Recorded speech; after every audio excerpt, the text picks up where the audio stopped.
Hey, it's Andrew. Tonight, I've got 3 unsettling stories that were sent in by real people. Experiences they swear actually happened. What started as normal babysitting jobs, watching kids for family friends, staying overnight to help out, taking care of nieces and nephews, suddenly turned into encounters that changed how these people see childcare forever. The kind of moments that make you realize how vulnerable you are when you're responsible for someone else's children, alone in someone else's house, with no backup and nowhere to run. But before we begin, I'm curious. Where are you listening from tonight? And what time is it for you right now? It's always amazing to see how far these stories travel across the world. Let me know in the comments. I try to read as many as I can. Alright, turn the lights down, keep your doors locked, and let's get started. Story 1. The Closet. I'm 31 now and I've had my share of scary experiences, but nothing sits in my brain the way one night from when I was 15 does. It was my first real babysitting job that wasn't just watching a cousin for an hour while my aunt ran errands. This was a family-friend situation. The kind where your parents know their parents from church or work, and everyone assumes it's basically safe by default. They're actually cool with me telling this story online, so I'll use their real names. Mark and Diane and their son Charlie, who was 5 at the time. They lived in a nice house in one of those quiet suburban neighborhoods where people actually leave their Christmas decorations up too long and everyone waves when you drive by. Looking back, that's part of why it messed with me so much. It didn't feel like the kind of place where anything bad could happen. It felt normal, safe, like the street I grew up on. It was a Friday night in early October, maybe the second week of school. My parents dropped me off around 6:30 and Mark and Diane were already dressed up. She was wearing a dress and he had on a suit jacket. Mark shook my hand like I was interviewing for a corporate position, which made me nervous because it felt so formal. Diane kept calling me a lifesaver and such a mature young woman, which I appreciated but also made me feel the weight of the responsibility more than I wanted to. They went over the basics pretty thoroughly. Charlie eats dinner around 7, usually chicken nuggets or mac and cheese, both of which were already prepared in the fridge. Bedtime was 8:30, teeth brushed first, 1 story, then lights out but with his door cracked open because he didn't like it fully closed. Then Mark showed me the important stuff. Emergency numbers on the fridge, his cell phone written on a sticky note, where the first aid kit was, all very standard. But then he got to the locks. The front door lock, he said, pointing to it as we stood in the entryway, we never use because we always come in through the garage. But the back door, if you need to step out onto the deck for any reason, you'll need to lock both locks when you come back in. He pointed to the deadbolt up top and the regular doorknob lock underneath. I nodded like I understood completely. I thought it was obvious. A lock is a lock, right? Lock both of them. Simple. I wish I'd paid more attention. They left around 7, pulling out of the driveway in Mark's sedan while I stood at the front window with Charlie, who waved until they were out of sight. The first hour was easy. Charlie was a sweet kid, maybe a little high energy but nothing I couldn't handle. We played a couple rounds of Go Fish at the coffee table, then switched to a video game on the console in the family room. It was one of those kids' games where you basically just run around collecting coins and the character can't actually die, so I didn't have to worry about him getting frustrated. Around 7:45, I heated up the mac and cheese and chicken nuggets Diane had left. Babysitter cheat code, honestly. Charlie ate in front of the TV, which his parents probably didn't normally allow, but I wasn't trying to be the strict babysitter on my first paid job. After dinner, we brushed his teeth. He made it into a game where he was a dragon breathing fire and had to wash it all away, which was actually kind of cute, and then we went upstairs to his room. The house had this wide hallway on the 2nd floor that ran past a couple of bedrooms and a bathroom.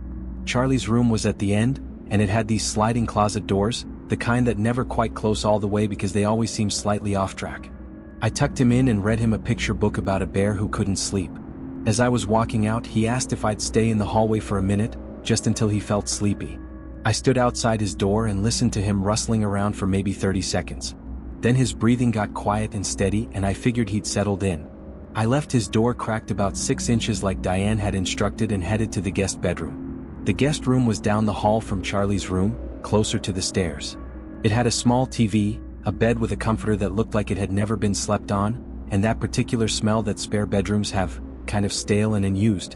I turned on the TV and flipped through channels until I found some random sitcom. I lay on top of the bed, shoes off, phone in my pocket, feeling like the hard part of the job was basically done. That lasted about 40 minutes. I was half watching the TV when I heard soft footsteps in the hallway. I looked up and Charlie was standing in the doorway of the guest room, rubbing his eyes and clutching a stuffed elephant. His face didn't look sleepy though. He looked genuinely scared. "What's wrong, buddy?" I asked, sitting up. He didn't come into the room at first. He just stood there in the doorway and whispered, "There's something in my closet."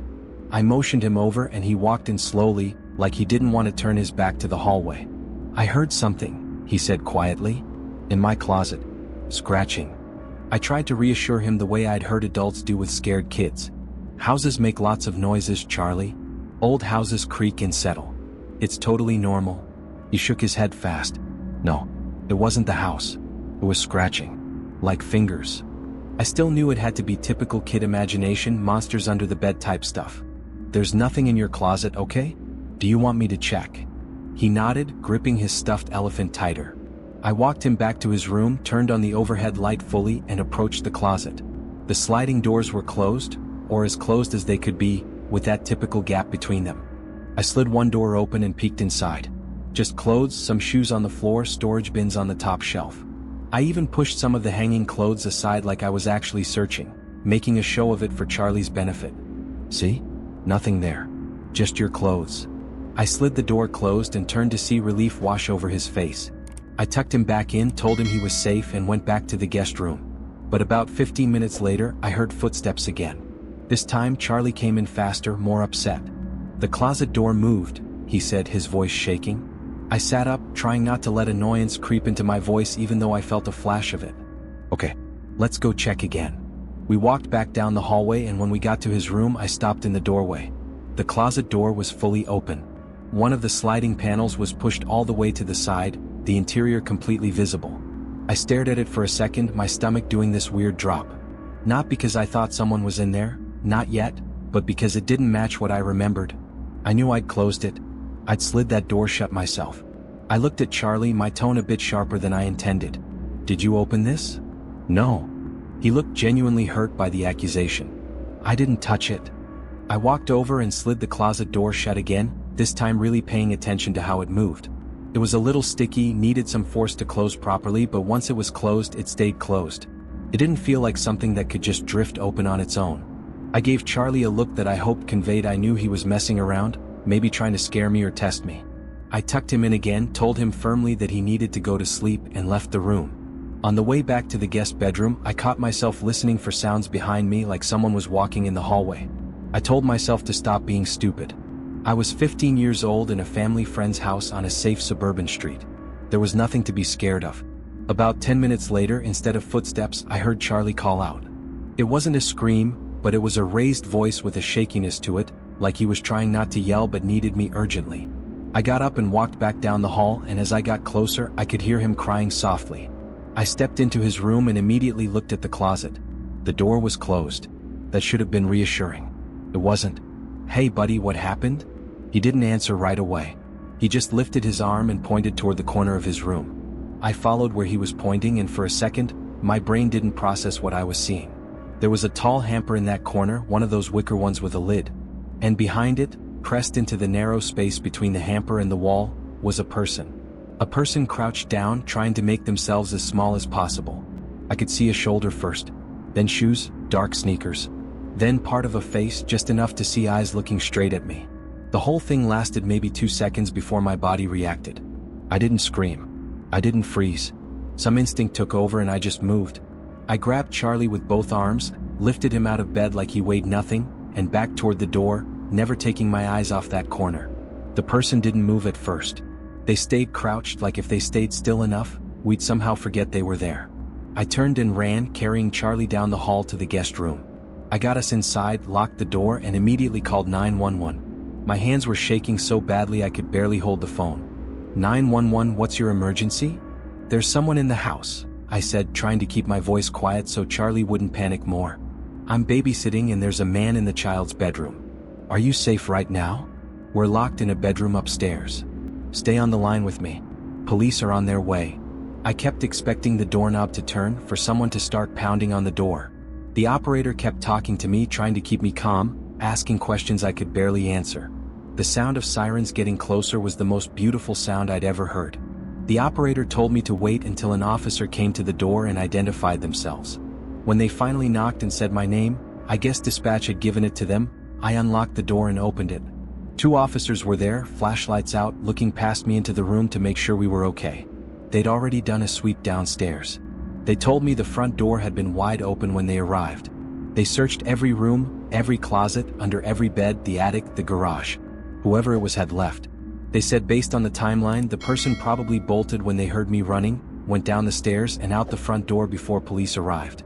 When Mark and Diane got home about 30 minutes later, they pulled up to police cars and officers in their living room. Diane immediately grabbed Charlie and held him while Mark asked me questions I couldn't really answer. Where exactly had I seen the person? What did they look like? How long had they been there? One of the officers asked about the locks and entry points. Mark immediately went to the back door to check. I followed because I felt like I needed to understand how this had happened.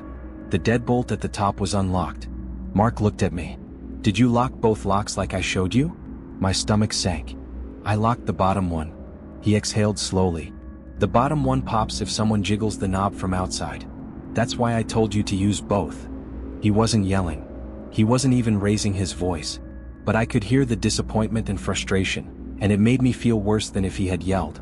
Later, once things calmed down and Charlie was asleep in their bedroom with them, Diane told me it wasn't my fault, that I'd protected Charlie and done the right thing by calling police. But I knew the truth. If I'd locked both locks like Mark had instructed, that person probably wouldn't have gotten in. The worst part, the part that keeps me up sometimes even now, 16 years later, is thinking about what would have happened if Charlie hadn't come to get me. If he'd stayed in his room trying to be brave while that person was hiding there. If I'd told him to go back to bed without checking. If I'd been downstairs on my phone, ignoring him. That person was in there with Charlie. Hiding. Waiting. I still don't know what they wanted or what they were planning to do. And I'm glad I never found out. Thank you for sharing this. The guilt of the unlocked door, combined with the terror of finding someone hiding, that's a nightmare that stays with you. Now let's move on to story number 2. Story 2, the knife. The third time I babysat for AJ was the only time I was ever asked to stay overnight at someone else's house. And it's also the last time I ever babysat for anyone at all. I was 17, a senior in high school, and I'd already watched AJ twice before without any issues. He was 8 years old, quiet, and the kind of kid who didn't really look at you when you talked to him. The first time I met his mom, Linda, she told me AJ was a bit of a loner and mostly keeps to himself, so I shouldn't expect much interaction. She said it like it was a positive thing, like it meant the job would be easier. And honestly, the first 2 times kinda were easy. I barely had to do anything besides heat up food and remind him when it was time for bed. He'd just sit in his room playing video games, and not kid games either. He was playing stuff like Grand Theft Auto and Call of Duty, which seemed a little mature for an 8-year-old, but it wasn't my place to judge. The third time was different because Linda asked if I could spend the night. She said she had to be out of town for work and wouldn't be back until late the next morning. She sounded stressed on the phone, like she didn't have many options and was really counting on me. So I said yes. I figured it would be the same as before, just longer. And more money, which I needed. When I got to the house that afternoon around 4 p.m., she rushed through the instructions at the kitchen counter while AJ was already upstairs. There's frozen pizza in the freezer. He knows how to feed himself breakfast, usually just cereal, and you can sleep in the guest room at the end of the hallway. If he needs anything, he'll tell you, but he probably won't. He's very independent. She thanked me profusely, like 3 or 4 times before she even made it to the door, which made me feel like this was more important than she was letting on. Once she left, I called up the stairs to let AJ know I was there. Yeah, he yelled back, not even bothering to come down or show his face. For the next few hours, I barely saw him. I could hear the video games through the ceiling, gunshots, explosions, cars crashing. At one point, I went upstairs to check on him and found him sitting on the floor of his room, controller in hand, eyes locked on the screen. "You good?" I asked from the doorway. He nodded without looking away from the TV. "Okay, let me know if you need anything." I went back downstairs and tried to watch TV in the living room, but it felt weird being in someone else's house overnight, especially one that felt this empty and quiet despite someone else being there. Around 7, I heated up the frozen pizza and called AJ down to eat. He came down without a word, grabbed 2 slices, and looked at me with this expression I still can't fully describe. It wasn't anger exactly, more like annoyance mixed with something else. Like I'd done something wrong just by existing in his space. Then he went back upstairs without saying anything. I stood there in the kitchen holding my own plate, feeling awkward and kind of unwelcome in a house I was supposed to be in charge of. I told myself he was just a weird kid. Some kids are like that. Didn't mean anything. After I cleaned up, I went upstairs to get ready for bed. The guest room was at the end of the hall, past AJ's room and a bathroom. It was small and basic, A twin bed, a dresser, a lamp. No TV. I left the door halfway open because I didn't like the idea of being fully closed off. I was texting my friend Bree when I got this strange feeling like I was being watched. I looked up and saw AJ's head slowly move back out of view from the crack in the doorway. He'd just been standing there, staring in at me. I laughed a little because it startled me more than scared me. AJ? What are you doing? No answer. I heard soft footsteps go down the hallway toward his room. I texted Bree about it and she sent back laughing emojis, saying he was probably just being a nosy kid. I agreed and tried not to think about it. Around 11, I put my phone down and turned off the lamp. I rolled onto my side and closed my eyes, trying to fall asleep in this unfamiliar bed in this unfamiliar house. I don't know how much time passed, maybe 20 minutes, maybe an hour, before I felt like I wasn't alone in the room. I opened my eyes and saw a dark shape at the foot of the bed. It took a few seconds for my brain to process that it was a person, standing there, completely still. I let out a scream before I could stop myself and scrambled for the lamp switch. When the light came on, I saw AJ standing at the end of the bed, staring at me. The look on his face is something I still think about sometimes. It wasn't blank. It was this mixture of emotions I couldn't parse. Annoyance, fear, regret, determination. All of it at once. Both of his hands were behind his back. AJ, what are you doing? My voice came out higher than normal, panicked. He didn't answer. Show me what's behind your back. He shook his head no, still maintaining eye contact. That scared me more than anything else. The silence, the refusal, the way he was just standing there like he was deciding something. I got out of bed and moved toward him, trying to sound authoritative. You need to go back to your room right now. When I got close enough, I grabbed his arm and turned him slightly to see what he was hiding. That's when I saw it. The handle of a kitchen knife. One of the big ones with an 8-inch blade. I screamed again, couldn't help it, and immediately pulled my hand back. Get out. I yelled. Get out of this room. Go. He didn't argue or fight. He just turned and ran out into the hallway, still holding the knife. I rushed to the door and slammed it shut, locked it, and stood there shaking for several seconds before I could even think about what to do next. I grabbed my phone with trembling hands and called Linda. She answered on the third ring, voice groggy. Hello? Linda, it's me. Something happened. AJ came into my room. I was having trouble getting the words out. He had a knife. A kitchen knife. He was just standing there with it. There was a long silence on the other end. When she finally spoke, her voice was completely different. Horrified but not surprised. Like she'd been expecting something bad, just maybe not this specific thing. Oh my God, I'm so sorry. Are you okay? Did he hurt you? No, but I can't stay here. I need someone else to come watch him. She didn't try to talk me into staying. I'm calling his father right now. He can be there in 20 minutes. I'm so sorry. I stayed locked in that room for the longest 45 minutes of my life, sitting on the bed with my back against the wall, staring at the door. I could hear AJ in the hallway at one point. Footsteps. Then silence. Then more footsteps. I thought about calling the police, but what would I say? An 8-year-old had a knife? They'd probably think I was overreacting. Finally, I heard the front door open and a man's voice calling AJ's name. I recognized him from a photo I'd seen in the house, Linda's ex-husband. I cracked the guest room door and peered out. He was walking down the hallway toward AJ's room, not even glancing my way. I grabbed my bag, walked past them without looking into AJ's room, and left the house as fast as I could. Linda sent me the full payment plus extra through Venmo that night, along with another apology message. But I never responded. I never went back. And I never babysat for another family after that. I think about it sometimes. About what might have happened if I hadn't woken up. If I'd stayed asleep while he stood there at the foot of my bed, deciding. I feel like I came really close to becoming one of those true crime stories you hear about.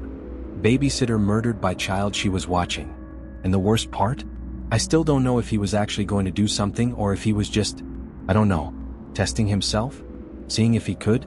I'll never know. And I'm glad I don't have to. Thank you for sharing that absolutely chilling experience.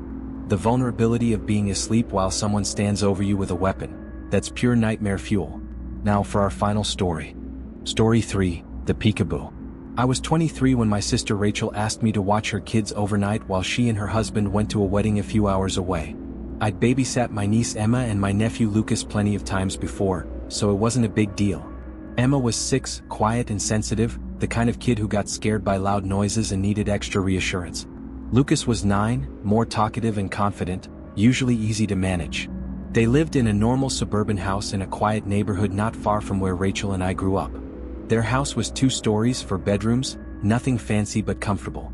Rachel walked me through the routine before they left. There's leftover Chinese food in the fridge for dinner. No scary shows after 8. Bed by 9. Emma might call for you once or twice. She gets nervous at night sometimes. Just check on her and she'll usually settle right back down. Pretty standard stuff. I'd done this before.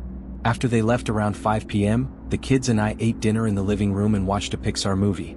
It felt completely normal, like a typical Friday night with family. Around 9 I took them upstairs. Their bedrooms were across the hall from each other with a bathroom in between. I tucked Emma in first, making sure her nightlight was on and her stuffed bunny was within reach. "Leave my door open a little?" she asked. "Of course. And I'll keep the hallway light on too." Lucas was already half asleep when I went to his room. He just rolled over and mumbled goodnight. I went back downstairs and turned on the TV, keeping the volume low. Just after 9:30, I heard footsteps upstairs. I figured Emma needed something, a glass of water, another blanket, the usual.